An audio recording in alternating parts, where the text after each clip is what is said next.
Welcome to the Race on Scripps News. I'm Chance Seals in Washington. Busy Wednesday. I'm Joe St. George, and the rematch is set today. President Biden and former President Donald Trump both formally accepted invitations to debate, not once, but twice, later this year. In a post on X, President Biden said, quote, "I've received and accepted an invitation from CNN for a debate on June 27th. Over to you, Donald. As you said, anywhere, anytime, any place." The highly anticipated rematch comes as President Biden continues to lag in the polls, while former President Trump is spending half of his time in court. The two men will meet again nearly 4 years after their last debate. So let's dig in tonight with Scripps News political analyst Steve Schmidt. Steve is also the founder of The Warning. That's a newsletter and podcast on Substack. Steve, President Biden made the first move here, and said, let's create our own debates. And I really didn't know how to take it. That on one hand, maybe he felt the urgent need to shake things up because he wasn't doing so great. Or maybe he's just feeling like, no, I've got this. I am good. What's your hunch? Well, President Biden is behind in this race. If it were tomorrow, he would lose the election. And I think the Biden campaign is aware of that. There has been some talk that it was beneath the president's dignity to debate Donald Trump. And that, of course, was a non-starter. It would have been a political disaster. The president has upended the authority of the Presidential Commission on Debates. That is all over. The 3 debates hosted by them in the fall, now a relic of the past. This first debate on CNN will take place in June, and it will take place now as the first major event amongst 4, which are the debate, the vice presidential selection, the Republican convention, and then the Democratic convention. And by the time we get to Labor Day, we will be in the fall campaign, of course. We will see now a very volatile June between this debate, the 72 hours after it, where the decision amongst the American people, who won, who didn't, who gets a bounce, who loses out, will harden up. And then by the time you get to July 4th, the American people typically check out for the rest of the summer, and presidential campaigns tend to be very stable through Labor Day.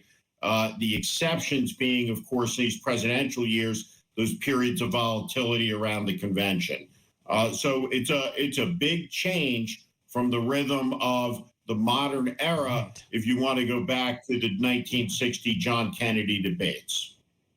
And let's not forget, this first debate will be post-verdict. We're going to get that verdict from New York City. So it's really going to, as you say, move this campaign along. You touched on something there. Let me also add one other thing, Joe. One other thing, Joe, is that incumbent presidents have a terrible record in first debates in the modern era. Disastrous.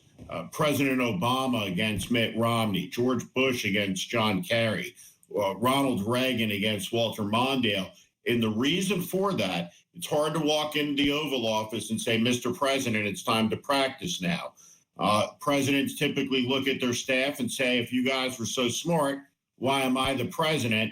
And it leads to a lesson in humility before the second debate, which unfortunately, if it goes into the tank for the president, doesn't happen until September, months later, not 2 weeks later. A lot on the line in this debate. You're hinting about something, Stephen, that the Biden campaign, in maybe your opinion, is trying to hide this thing in June. And I thought about that this morning, right? People are on summer vacation. This is the longest time of the year. I want to grab a beer and some fireworks and go hang out at a park somewhere, not necessarily watch CNN on a Thursday night.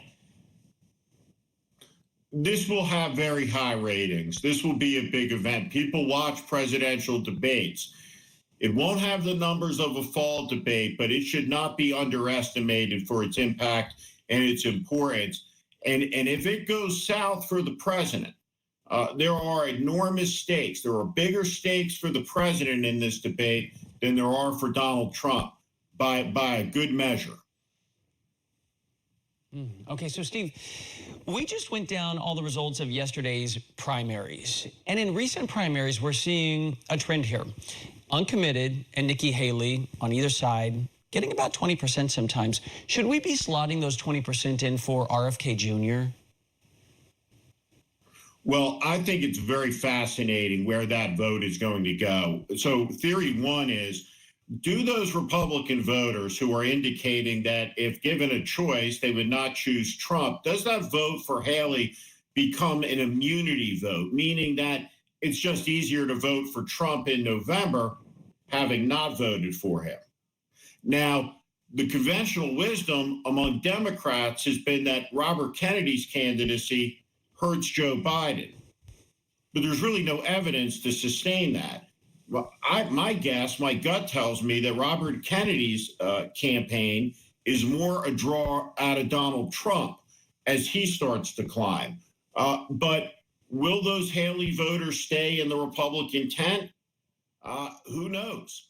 Some of them will go to Robert Kennedy. Some of them will go to Joe Biden. Most of them will likely go to Donald Trump. But how they spread out, how they attrit into the general election from Haley supporters, depending on where it is, what counties, what states, could be determinative of the election. And Nikki Haley has kept her powder dry.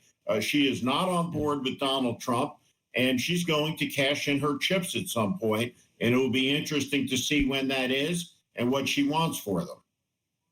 Steve, I'm being told in my ear about 60 seconds or so, but I can't let you go. You're the only person on this show thus far that's actually dealt with this presidential commission on presidential debates at the highest level. You've managed presidential campaigns. What did they do to just upset everybody, that the campaigns are now handling this, dealing with this on their own, as opposed to going to this group? What was it? Was it hubris? What did they do?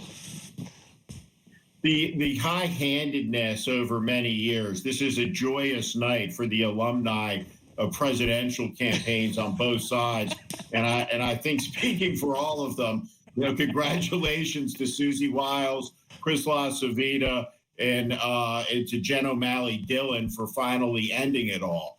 The presidential candidates should make the rules of the debates between them.